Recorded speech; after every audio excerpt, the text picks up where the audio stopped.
મેં આજે ઢાબામાં મળતું કાઠિયાવાડી સેવ ટામેટાનું શાક બનાવ્યું છે. તો ચાલો એ એકદમ ટેસ્ટી અને ઇઝી રેસીપી તમારી સાથે પણ શેર કરું. ગેસ ઉપર કઢાઈ રાખી દીધી છે. હવે આપણે એમાં તેલ ઉમેરી દઈશું. આ શાકમાં તેલનું થોડું પ્રમાણ આપણે વધારે રાખીશું.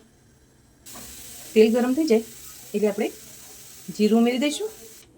હવે આપણે અડધી ચમચી જેટલી હિંગ ઉમેરી દઈશું. કટ કરીને રાખેલા ટામેટા ઉમેરીશું. મેં અહીંયા મીડિયમ સાઇઝના 3 નંગ ટામેટા લીધેલા છે, એ ઉમેરેલા છે.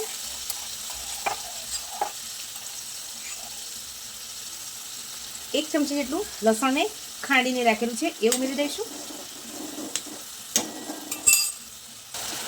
એક લીલું મરચું ઝીણું સમારીને રાખેલું છે, એ પણ આપણે ઉમેરી દઈએ. હવે બધું સરસ મિક્સ કરી દઈશું.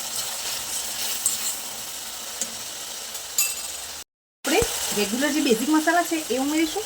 અડધી ચમચી જેટલી હળદર ઉમેરી દઈએ. આ શાકમાં આપણે ધાણા જીરું પ્રમાણ થોડું વધારે રાખીશું, તો 2 ચમચી ઉમેરી છે. તીખાશ માટે લાલ મરચું પાવડર 2 થી અડધી ચમચી જેટલું ઉમેરીશું.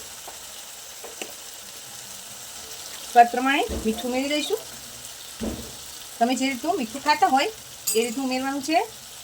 અડધી ચમચી જેટલો ગરમ મસાલો પાવડર ઉમેરીશું. હવે બધું ફરી એકવાર મિક્સ કરી દઈશું. હવે આપણે આમાં થોડું પાણી ઉમેરી દઈશું. અડધા ગ્લાસથી પણ ઓછું પાણી દીધેલું છે. હવે આને ઢાંકીને ટામેટા સોફ્ટ થાય ત્યાં સુધી કૂક થવા દઈએ.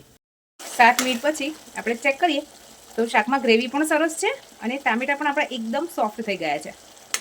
તો હવે આ સ્ટેજ ઉપર આપણે આમાં લીલા ધાણા ઝીણા સમારીને રાખેલા છે, તે ઉમેરી દઈશું. હવે ઉપરથી ઝીણી સેવ ઉમેરી દઈએ. તમે આ જગ્યાએ રતલામી સેવ પણ ઉમેરી શકો છો. તમારા જે પ્રમાણે ટેસ્ટ હોય એ પ્રમાણે ઉમેરી શકાય.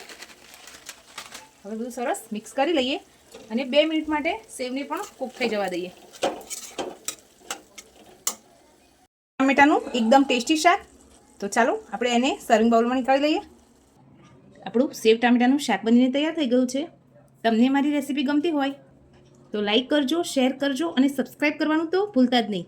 Thank you.